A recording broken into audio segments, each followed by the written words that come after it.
ஜமா அப்படிங்கிற ஒரு படம் வந்து பார்த்தேன். ஊர்ல முன்னாடியெல்லாம் கூத்து தான் ஃபேமஸ் இல்லை. ஸோ இன்னைக்கும் நிறைய ஊர்ல திருவிழா டைம்ல நம்ம பார்க்குறோம். பட் இந்த கூத்து கலைஞர்களுடைய வாழ்க்கை கொஞ்சம் நலிவடைஞ்சு தான் இருக்கு அப்படிங்கிறதும் உண்மையான நிதர்சனமான ஒன்று தான். பெண் வேடம் போட்டு போட்டு போட்டு அவருடைய உடல் மொழி, நடை, உடை, பாவனை, பேச்சு எல்லாமே பெண் போல மாறிடுச்சு. அப்பெல்லாம் என்ன பண்ணுவாங்கன்னு கேட்டீங்கன்னா, காசு பத்தலன்னா பண்ணையும் பார்க்க நம்ம வீட்டுல இருந்து ஒரு ஆளை அனுப்பிச்சிருவாங்க. அப்போ ஒரு காசு வாங்கிட்டு வருவாங்க. நீங்க மறுபடியும் போய் அந்த காசை கட்டுனீங்கன்னா தான் அந்த பொண்ணையோ அந்த பையனையோ நீங்க வீட்டுக்கு கூட்டு வர முடியும். இந்த இளவரசன் வந்து இறந்து போனதுக்கு அப்புறமா இவருக்கு வேற எந்த கேரக்டருமே கொடுக்காம கடைசி வரைக்கும் இந்த பெண் வேஷத்தையே நடிக்க வச்சு தான் வீட்டுல ஒரு எடுபடியா பாத்திரம் கழுவ கூழ் ஊத்தும் போது யாருக்கு சாமி வந்து என்ன விஷயங்கள் நடந்ததோ அவங்க தான் வந்து பாத்துக்கிட்டீங்கன்னா அப்ப வாத்தியார் உன்னை நான் இன்சல்ட் பண்றதுக்கு என்ன வேணா பண்ணுவேன்னு குந்தி வேஷம் கொடுப்பாங்க. இங்கதான் ஒரு நிஜமான கலைஞனுடைய கலை வெளிப்படும்.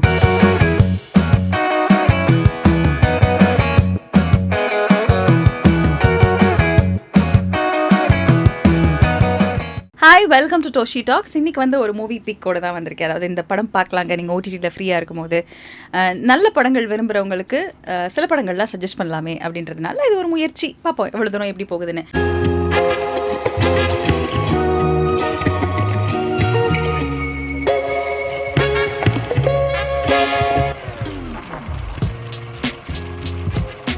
ஜமா அப்படிங்கிற ஒரு படம் வந்து பார்த்தேன். எனக்கு இந்த டைட்டிலே ரொம்ப பிடிச்சிருந்துச்சு. நான் ஏற்கனவே அதாவது போன வாட்டி போகும் இடம் வெகு தூரம் இல்லையில் வந்து ஏழுமலை ஜமா பற்றி நான் உங்களுக்கு சொன்னேன். ஜமா அப்படிங்கிறது வந்து அந்த கூத்து கலைஞர்கள் வச்சுருப்பாங்கல்ல, அவங்களுடைய அந்த செட், அந்த யூனிட் பேர் வந்து ஜமா அப்படின்னு சொல்லுவாங்க. இது வந்து ஒவ்வொரு ஊருக்கும் ஒவ்வொரு ஜமா இருக்கும். அதாவது அதில் வந்து கலைஞர்கள் நிறைய பேர் இருப்பாங்க. அவங்க ஒன்றா ஒரு செட்டாக அவங்கள புக் பண்ணிவிடுவாங்க. ஆடலும் பாடலும் நிகழ்ச்சி போட்டே ஆகணுங்கிற மாதிரி உங்களுக்கு பயங்கரமான வரவேற்பு எல்லா ஊர்லேயுமே இருக்கும். திருவிழாக்கு தேதி குறிச்சா இந்த ஊர் ஜமாக்காரங்க வந்தே ஆகணும் அப்படிங்கிற மாதிரி ஒவ்வொரு ஜமாவையும் புக் பண்ணுவாங்க. அந்த ஜமாவுக்கு ஒரு வாத்தியார் இருப்பார். அதாவது எல்லா கேரக்டருடைய பாடல்களும் அவங்களுடைய வசனங்களையும் கைத்தேர்ந்து அந்த கலையில் அவர் தான் மூத்தவர் சொல்லுவாங்கல்ல. இப்போ சப்போஸ் யாராவது வரல, அர்ஜுனர் வேஷம் கட்டினேன், அர்ஜுனர் வேஷம் கட்ட முடியும், குந்தி வேஷம் கட்டணுமா குந்தி வேஷம் கட்ட முடியும். ஏன்னா அந்த பாட்டு தெரியணும், அந்த ஆடுறதுக்கான பாட்டு தெரியணும். அப்போ மற்றவங்களுக்குலாம் தெரியாதுன்னா மற்றவங்களுக்கும் வரும் தெரியும். பட் ஸ்டில் இவர் வந்து எல்லாத்துலேயுமே ரொம்ப பெஸ்ட்டாக இருக்காரு அப்படிங்கிறதுனால அவர் தான் தலைவராக வாத்தியாராக இருப்பாங்க. யார் யார் எந்தெந்த வேஷம் கட்டணும்னு அந்த குழுவை நடத்தி கொண்டு செல்லக்கூடிய ஒரு நபர். ஸோ இதுதான் ஒரு ஜமா வந்து இயங்கும். ஊரில் முன்னாடியெல்லாம் கூத்து தான் ஃபேமஸ் இல்லை. ஸோ இன்றைக்கும் நிறைய ஊரில் திருவிழா டைமில் நம்ம பார்க்குறோம். பட் இந்த கூத்து கலைஞர்களுடைய வாழ்க்கை கொஞ்சம் நலிவடைஞ்சு தான் இருக்குது அப்படிங்கிறதும் உண்மையான நிதர்சனமான ஒன்று தான். இந்த கூத்து பிரபலமாக இருக்கிற காலகட்டத்தில் ஒரு கதை அப்படின்னு நம்ம இதை வச்சுக்கலாம். பாரி இளவழகன் அவர் தான் இந்த படத்தோட டிரெக்டர், ரைட்டர். அவர் தான் இந்த படத்தோட ஹீரோ. அவருடைய பேர் வந்து கல்யாணம். ஓகே, பேரில் கல்யாணம் வச்சுக்கிட்டு கல்யாணம் பிடிக்காதா அப்படின்னு கேட்டிங்கன்னா, கல்யாணம் பிடிக்காதுன்னு இல்லை, கல்யாணம் பண்ணுற வேலை மற்றவங்களுக்கு பிடிக்காது அப்படின்ற மாதிரி ஒரு கதை தான். அதாவது பம்மல் கே சம்மந்தங்களா, பம்மல் சம்மந்தம் அப்படின்வாங்கல்ல, அந்த மாதிரி இந்த படத்தில் கல்யாணம் தான் அவர் பேர். ஆனால் இந்த கல்யாணம் கட்டிக்கிறதுக்கு யாருக்கும் விருப்பம் இல்லை. கல்யாணத்துக்கு கல்யாணம் விருப்பம், கல்யாணத்தை யாருக்கும் விருப்பம் இல்லை அப்படின்ற மாதிரி. ஏன் விருப்பம் இல்லை? சிம்பிள் கேள்வி. கல்யாணம் கூத்தில் திரௌபதி வேஷம் கட்டுவார். பெண் வேடமிட்டு அவர் எப்போவுமே பிரபலமானவர்னு வச்சுக்கோங்களேன். அந்த வேஷத்தை சிறப்பாக பண்ணுவார், எல்லாம் பண்ணுவார். அப்படி பெண் வேடம் போட்டு போட்டு போட்டு அவருடைய உடல் மொழி, அவருடைய நடை, உடை, பாவனை, பேச்சு எல்லாமே பெண் போல மாறிடுச்சு. பேசும்போதே ஒரு பொண்ணு பேசினா எப்படி இருக்கும் அந்த மாதிரி தான் அவர் பேசுகிறாரு. அதனால யாருமே அவருக்கு பொண்ணு கொடுக்கல. ஆனால் இந்த ஊரில் பொண்ணே கொடுக்காத இந்த நம்மளுடைய கல்யாணத்து மேலே அவங்களோட வாத்தியார் யார் அப்படின்னா தாண்டவம். சேத்தன் அவர்கள் இந்த கேரக்டர் பண்ணியிருக்காங்க. அவருடைய பொண்ணுக்கு அவங்க மேலே லவ். உனக்கு என்ன பிடிக்கலையா அப்படின்னா, நீங்களாம் நல்லா படித்தவங்களா பார்த்து கட்டுங்க, நான் பாருங்கள் நல்லா முடி வளர்த்துக்கிட்டு எப்போ பாரு பெண்களோட பேசிக்கிட்டு எனக்கு பொண்ணுங்களோட செட் ஆகுது, ஃப்ரெண்ட்ஷிப் ஆகுது, ஊருக்குள்ளே என்ன அக்கான்னு தான் கூப்பிடுறானுங்க, இப்படி கூப்பிடும்போது நீ என்னை கல்யாணம் பண்ணிக்கிட்டீங்கன்னா ஒன்று தான் ஊருக்குள்ளே கிண்டல் பண்ணுவாங்க அப்படிங்கிறதுனால தள்ளி வராரு. சரி, இவங்களுக்குள்ளே என்ன போயிட்டுருக்கு அப்படின்னு கேட்டால், இந்த ஜமாவுடைய ஒரு ஃப்ளாஷ்பேக் ஸ்டோரி இருக்குது. அந்த ஜமாவில் தாண்டவம், இளவரசன் 2 நண்பர்கள் சேர்ந்து ஆரம்பித்த ஒரு ஜமா இந்த ஊருக்குள்ளே. இப்போ தாண்டவம், இளவரசன் 2 பேரும் காசு போட்டு அந்த ஜமா ஆரம்பிச்சிருக்காங்க. அப்போது தாண்டவத்தோட பொண்ணுங்க 2 பேர் இருக்காங்க. அப்போல்லாம் என்ன பண்ணுவாங்கன்னு கேட்டிங்கன்னா, காசு பத்தலைன்னா பண்ணையும் பார்க்க நம்ம வீட்டிலேருந்து ஒரு ஆளை அனுப்பிச்சிருவாங்க. அப்போ ஒரு காசு வாங்கிட்டு வருவாங்க. நீங்கள் மறுபடியும் போய் அந்த காசை கட்டுனீங்கன்னா தான் அந்த பொண்ணையோ அந்த பையனையோ நீங்கள் வீட்டுக்கு கூப்பிட்டு வர முடியும். அந்த சாணம் அள்ளுறது, அதுக்கப்புறம் வந்து பார்த்திங்கன்னா எரு போடுறது, காட்டு வேலை செய்கிறது, மாடு மேய்க்கிறது அப்படிங்கிற மாதிரி வேலைகள்லாம் நிறைய இருக்கும். நம்ம தாண்டவம் வீட்டில் வந்து பொண்ணை பண்ணையத்துக்கு அனுப்பிச்சிருப்பாங்க. 2வது பொண்ணு ஸ்கூல் போயிட்டுருக்கோம். அவங்க தான் அம்மு அபிராமி தான் நம்மளுடைய ஹீரோ கல்யாணம் மேலே லவ்வாக இருப்பாங்க. ரீசன் என்னென்னு கேட்டால், பொண்ணுக்கு நிச்சயமாக கல்யாணம் ஆகி போகும்போது தாண்டவத்துக்கு இருக்கக்கூடிய பிரச்சனைகளை, அந்த கடனை தீர்க்கறதுக்காக என்ன பண்ணுவாங்கன்னா, பண்ணையத்துக்கு அனுப்பலாம் அபிராமியான்னு யோசிக்கும்போது அப்போது நம்மளுடைய ஹீரோ கல்யாணம் சொல்வார், இல்லை இல்லை அவள் நல்லா படிக்கிற பொண்ணு, படிப்பெல்லாம் எல்லாருக்கும் வந்துடாது, அதனால் ஸ்கூலுக்கு காலேஜுக்கு போகட்டும். அப்புறம் பண்ணையத்துக்கு யார் காசு கொடுப்பா? ஏன்னா இளவரசன் யாருன்னு கேட்டிங்கன்னா தாண்டவமும் இளவரசனும் சேர்ந்து தானே இந்த ஜமாவை நடத்துகிறாங்க. இளவரசன் தான் நம்மளுடைய ஹீரோவோட அப்பா, இந்த பக்கம் அம்மு அபிராமியோட அப்பா வந்து தாண்டவம். இப்போது என்ன ஆகுதுன்னா நான் பண்ணையத்துக்கு போகிறேன், அவள் படிக்க போட்டோன்னு சொல்லிட்டு அவளுக்காக இவர் போய் வேலை பார்ப்பார். அம்மு அபிராமி ஸ்கூலில் ஃபஸ்ட்டாக வந்த அந்த காசை கொடுத்து நம்மளுடைய இளவரசன், அதாவது நம்ம ஹீரோட அப்பாட்ட கொடுத்து அந்த பண்ணையத்துக்கு இந்த காசை கொடுத்துட்டு நீங்கள் போய் உங்கள் பையனை கூட்டிகிட்டு வாங்க அப்படின்னு சொல்லுவாங்க. ஸோ சின்ன வயசுலேருந்து தான் வளர்கிறதுக்கு, தான் படிக்கிறதுக்கு, தனக்கான எல்லா விஷயங்களையும் பார்த்துக்கிட்டு எல்லாருக்கிட்டையும் அன்பாக பேசக்கூடிய, நல்ல குணம் இருக்கக்கூடிய, யாரையும் புண்படுத்தாத ஒரு மனிதன் தான் ஆம்பளை. ஊரெல்லாம் அக்கானு கூப்பிட்டு உன்னை கிண்டல் பண்ணுறாங்க, என்ன வேணா இருக்கட்டும், உனக்குள்ளே ஒன்று இருக்கு பாரு, அந்த ஒரு உண்மை தான் வந்து ஒரு ஆண்மகனுக்கு அடையாளம். இந்த உடல் மொழியெல்லாம் அதெல்லாம் கிடையாது அப்படின்னு ரொம்ப ஸ்ட்ராங்காக பிலீவ் பண்ணுவாங்க. இப்போ கல்யாணத்தோட வாழ்க்கையில் அம்மு அபிராமி காலேஜுக்கு படிக்க போன அந்த காலகட்டத்துக்குள்ள நிறைய நடந்திருக்கும். என்னென்னு கேட்டால் தாண்டவம் வந்து எப்படியாவது இந்த ஜமாவை தனக்கு சொந்தமாக்கிக்கணும்னு இளவரசனை ஏமாற்றி அந்த எல்லா ஆடல் கலைஞர்களையும் இவரோட சைடு கொண்டு வந்து அந்த ஜமாவை முழுக்க இவர் வாங்கிப்பார். ஜமா போச்சேன்னு எப்போவுமே அர்ஜுனன் வேஷம் கட்டினா ஊரே வியந்து பார்க்கக்கூடிய இளவரசனுக்கு அந்த ஒரு வருத்தத்தில் டிப்ரெஷன்லேயே குடிச்சு தன்னோட வாழ்க்கையை அழித்து செத்து போயிருப்பார்.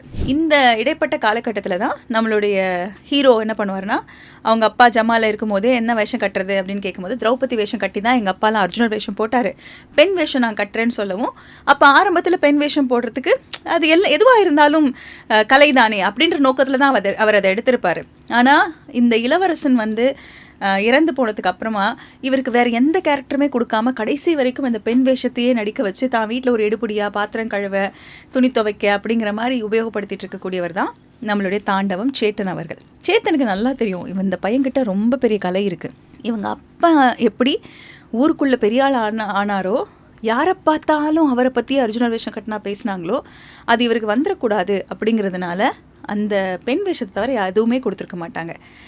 இப்போது ஒரு டைமில் அவருக்கு தோணும், நமக்காக ஒரு ஜமா ஆரம்பிக்கணும் அப்படின்னு ஹீரோவுக்கு தோணும். ஏன்னா நம்மளை இப்படி தான் இழிவுபடுத்துகிறாங்க அப்படிங்கிறத அம்மு அபிராமி வந்து சொல்லியிருப்பாங்க. எங்கள் அப்பா உன்னை இப்படி தான் நடத்துகிறார், நீ வந்து பெரிய ஆளாகணும், என்ன பண்ண போகிற அப்படின்னா தான் கையில் இருக்கிறது எல்லாத்தையும் விற்று ஒரு ஜமா ஆரம்பிக்கணும்னு சொல்லி கலைஞர்களெல்லாம் கூப்பிடும்போது பெண்ணோட உடல் மொழி இருக்கிறதுனால ஏற்கனவே கிண்டல் பண்ணுவாங்க, யாருமே வரமாட்டாங்க. ஊருக்குள்ளே ரொம்ப நாளாக சாமியும் வந்து குறி சொல்லி கூழ் ஊற்றுறதுக்கு காட்சியும் கொடுத்துருக்காது.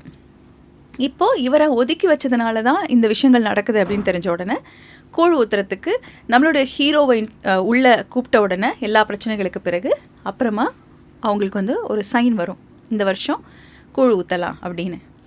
அப்போ கூழ் ஊற்றும் போது யாருக்கு சாமி வந்து என்ன விஷயங்கள் நடந்ததோ அவங்க தான் வந்து பார்த்துக்கிட்டிங்கன்னா அப்போ வாத்தியார் அப்படின்ற ஒரு இடம் வரும். ஸோ அந்த இடம் வந்தோடனே நம்மளுடைய ஜமால இப்போ வாத்தியாராக ஹீரோ வராரு.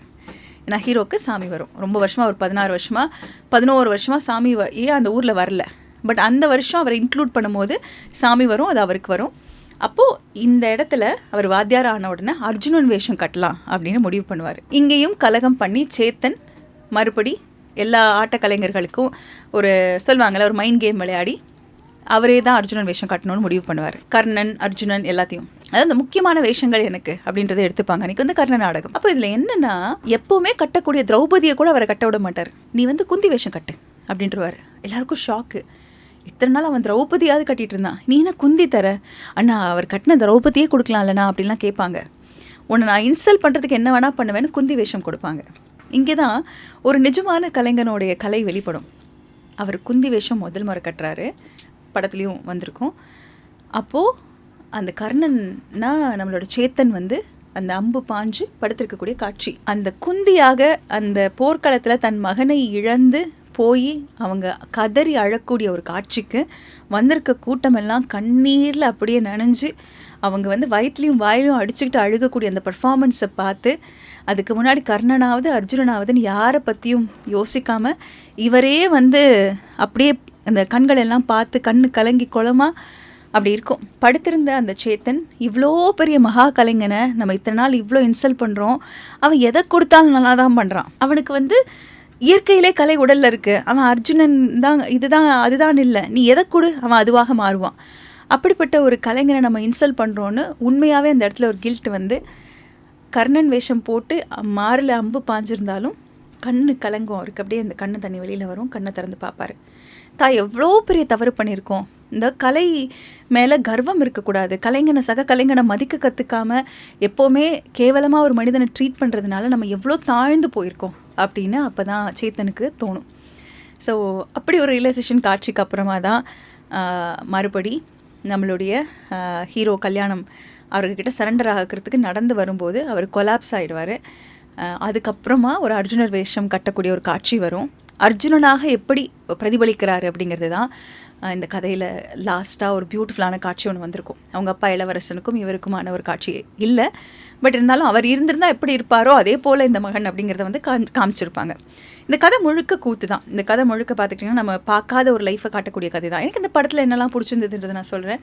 ஃபர்ஸ்ட் திங் வந்து நம்ம நினைக்கிறோம்ல, இது பண்ணால் தான் நம்ம பெரிய ஆளாகும், ஹீரோ ஹீரோயின் இவங்க அவங்க நம்ம பேசுகிறோம். பட் கலைஞனுக்கு எந்த பாத்திரம் கொடுத்தாலும் அவன் அதில் பர்ஃபார்ம் பண்ணுறதுலேருந்து இருக்குது அப்படின்னு சொல்லுவாங்க. அதாவது ஒரு பெரிய படமாக இருக்கும், ஒரு சின்ன காட்சியில் வரவங்களை பற்றி நம்ம அதிகமாக பேசுவோம்.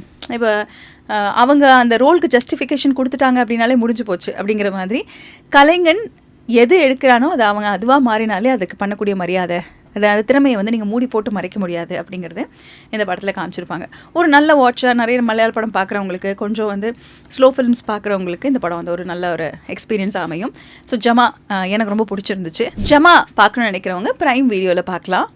ஒரு டிஃப்ரெண்ட்டான ஃபிலிம். நீங்கள் யூஸ்வலாக தேட்டரில் நல்ல பாட்டு ஒரு டெம்ப்ளேட் அப்படின்னு இருக்கக்கூடிய படம் இல்லாமல் இது ஒரு வித்தியாசமான ஒரு படம். முக்கியமான மென்ஷன் வந்து இசை ஞானி இளையராஜா அவர்களோட இசையில் இந்த கூத்து பாட்டு, அந்த கூத்து சீன்ஸு சொல்லுவாங்கல்ல, நம்ம அந்த இடத்துல சவுண்ட் எப்படி இருக்கும், நீங்கள் ஊரில் நீங்கள் பார்த்துருப்பீங்க, வீட்டுக்குள்ளே உட்காந்துருக்கும் போது எங்கேயோ ஒரு இடத்துல அந்த அவங்களோட இசை வாத்தியங்கள்லாம் அடிக்கும்போது நம்ம காதில் வந்து அந்த பாடல் எப்படி விழும். ஸோ நீங்கள் பக்கத்தில் போகும்போது எப்படி கேட்கும், தூரத்தில் இருக்கும்போது எப்படி கேட்கும் அப்படிங்கிறதெல்லாம் கண்டிப்பாக இசை ஞானி இல்லையா, அவர் அந்த ஒரு படத்தை அவர் கைக்கு கொடுத்து அதை இப்படி ஒரு ப்ராடக்டாக வருது தான் அந்த படத்துக்கான மரியாதை, கலைக்கான மரியாதை. ரொம்ப அழகாக பண்ணியிருப்பாங்க இந்த படத்தில் இருக்கக்கூடிய பாடல்கள், பேக்ரவுண்ட் ஸ்கோர், அந்த கூத்து சீன்ஸ் எல்லாமே ரொம்ப பியூட்டிஃபுல்லாக அமைஞ்சிருக்கு. படத்தோட சினிமாட்டோகிராஃபர் கோபால் கிருஷ்ணா. இது ஒரு கிராமத்து படங்க. இது வந்து நல்ல திருவண்ணாமலை பக்கத்தில் நடக்கக்கூடிய ஒரு கதை. ஸோ பச்சை பசேல்னும் சரி, கொஞ்சம் வறட்சியான இடமும் சரி, அந்த கூத்து சார்ந்த அந்த கலர் டோன் இதெல்லாம் வந்து ரொம்ப பியூட்டிஃபுல்லாக மெயின்டைன் பண்ணியிருந்தாங்க. எனக்கு இந்த மாதிரி படங்கள் ரொம்ப பிடிக்கும். ஒரு மாதிரி யூஸ்வலாக நம்ம ரொம்ப ரெஃப்ரெஷிங்காக பார்க்குற படங்கள் அது ஒரு பக்கம். இன்னொரு பக்கம் பார்த்துக்கிட்டிங்கன்னா அப்படியே கொண்டு போய் கேமராவை ஒரு கிராமத்தில் வச்சா எப்படி இருக்கும் அப்படிங்கிற மாதிரி அந்த ரா அண்ட் ரஸ்டிக் லுக்கோட சில படங்கள் இருக்கும்ல, அந்த மாதிரி இந்த படம் எனக்கு ரொம்ப பிடிச்சிருந்துச்சு. பார்த்தா எம்ஏ ஒரு நல்ல தொகுப்பு. சொல்ல மாதிரி கொஞ்சம் நிதானமாக ட்ராவல் பண்ணக்கூடிய படம் தான். அப்படியே பட்டு பட்டு பட்டு பட்டுன்னு போயிடுங்க அப்படிலாம் இல்லை, நிதானமாக ட்ராவல் பண்ணக்கூடிய ஒரு படம். நல்லா இருந்துச்சு, பார்க்கலாம். ஜமா எதனால் பிடிச்சிருந்ததுன்னு சொல்கிறேன். ஃபர்ஸ்ட் வந்து ஜமானா என்னன்னே நிறைய பேருக்கு தெரியாதுன்னு எனக்கு ஒரு ஃபீல். அதாவது இதெல்லாம் ஊரில் பிறந்து வளர்ந்தவங்களுக்கு தான் தெரியும். நாடக குழு அப்படின்னு நம்ம சொல்கிறோம், நாடக சபா அப்படின்னு நம்ம நிறைய இடத்துல சொல்கிறோம். பட் ஜமாங்கிறவங்க கூத்து கலைஞர்கள் இருக்கக்கூடிய அந்த குழு. அவங்களில் ஒரு பெரிய புக் பண்ணிட்டாங்கன்னா அதில் ஒரு 30 பேர் அந்த ஊருக்கு அப்படியே வந்துடுவாங்க, வேஷம் கட்டுவாங்க, ஆடுவாங்க, பாடுவாங்க, நிறைய கலாக்ஷேபம் மாதிரி நிறைய கதைகளை வந்து நரேட் பண்ணி காட்டுவாங்க. நீங்களும் நிறைய பார்த்துருப்பீங்க. நல்ல வித்தியாசமாக நிறைய கிரீடம் காஸ்டியூம்ஸ் எல்லாம் வச்சுக்கிட்டு அப்படி ஒரு அழகாக சொல்லுவாங்கள்ல, அம்பரலா மாதிரி ஒரு ட்ரெஸ் இருக்கும். அந்த கூத்து கலைஞர்கள் வந்து விடிய விடிய விடிய விடிய கதை சொல்லிட்டு இருப்பாங்க. இந்த கூத்து அதுதாங்க முதல் மாஸ் மீடியம், முதல் மாஸ் கம்யூனிகேஷன் ப்ராட்காஸ்ட் மீடியம் அதுதான். உங்களுக்கு சில நல்ல விஷயங்களை கொண்டு வந்து சேர்க்கணும் அப்படின்னா முதல் மக்களை கூட வைக்கணும். அந்த மக்களை கூட வச்சு கலை மூலமாக நிறைய நல்ல புரட்சியை ஏற்படுத்தினதும், நம்மளுடைய புராதனங்களை சொன்னதும், அதுக்கப்புறமா பார்த்துக்கிட்டிங்கன்னா சொல்லுவாங்கள்ல, என்டர்டெயின்மெண்ட் முக்கியமாக மக்கள் சோர்ந்து போயிடாமல் அவங்களுக்குன்னு இந்த டிவி இதெல்லாம் ஆக்கிரமிக்காத ஒரு காலகட்டத்தில் ஒரு கலை வடிவில் மக்களை ரொம்ப என்டர்டெயின்டாக வச்சுருந்தது கூத்து தான். ஸோ அந்த கூத்து கலைஞர்களை பற்றிய படம் அப்படிங்கும்போது நிச்சயமாக பார்க்கணும் அப்படின்னு ஆசைப்பட்டேன். இந்த ஒரு நோக்கத்தில் இந்த படத்தை பற்றியும் பேசணுன்னு ஆசைப்பட்டேன். இந்த படத்தோட டேக்கவே நான் ஏற்கனவே சொன்ன மாதிரி, கலை அது உங்களுக்குள்ளே இருந்தது அப்படின்னா அது 1000 கைகள் மறைத்தாலும் மாதவன் மறைவதில்லை அப்படின்ற மாதிரி உங்களுக்கு இருக்கக்கூடிய டேலண்ட்டை யாருனாலையும் மறக்கவே முடியாது, மறக்கவும் முடியாது இந்த பெர்ஃபார்மன்ஸ்க்கு அப்புறம் அப்படிங்கிற மாதிரி. இந்த குந்தி கேரக்டரை நம்மளுடைய டிரெக்டர், அதாவது பாரி இளவழகன் கல்யாணம் அவங்க பண்ணும்போது, நீ மகா கலைஞன்டா, உனக்கு அர்ஜுனன் என்ன, எந்த வேஷம் என்ன, சின்னதாக ஒரு வேஷம் கொடுத்தாலும் அந்த இடத்துல மக்கள் மனதை அப்படி சுண்டி இழுக்கக்கூடிய அத்தனை தகுதியும் உடையவன். உன்னை இன்சல்ட் பண்ணணும்னு நினச்சேன், ஆனால் ஊரே உன்னை பார்த்து நெகிழ்ந்து போன ஒரு பெர்ஃபார்மன்ஸ். நானே கர்ணனாக ஒரு பிணமாக விழுந்து கிடக்கும்போது என் கண்ணில் கண்ணீர் வந்தது பார்த்தியா அப்படின்னு தன்னுடைய கில்ட்டை ஷேமை நினச்சி இன்னொரு கலைஞன் தலை வணங்குறான் அப்படின்னா I think that's a beautiful film நினைக்கிறேன். You have to watch it. Please watch it on Prime Video.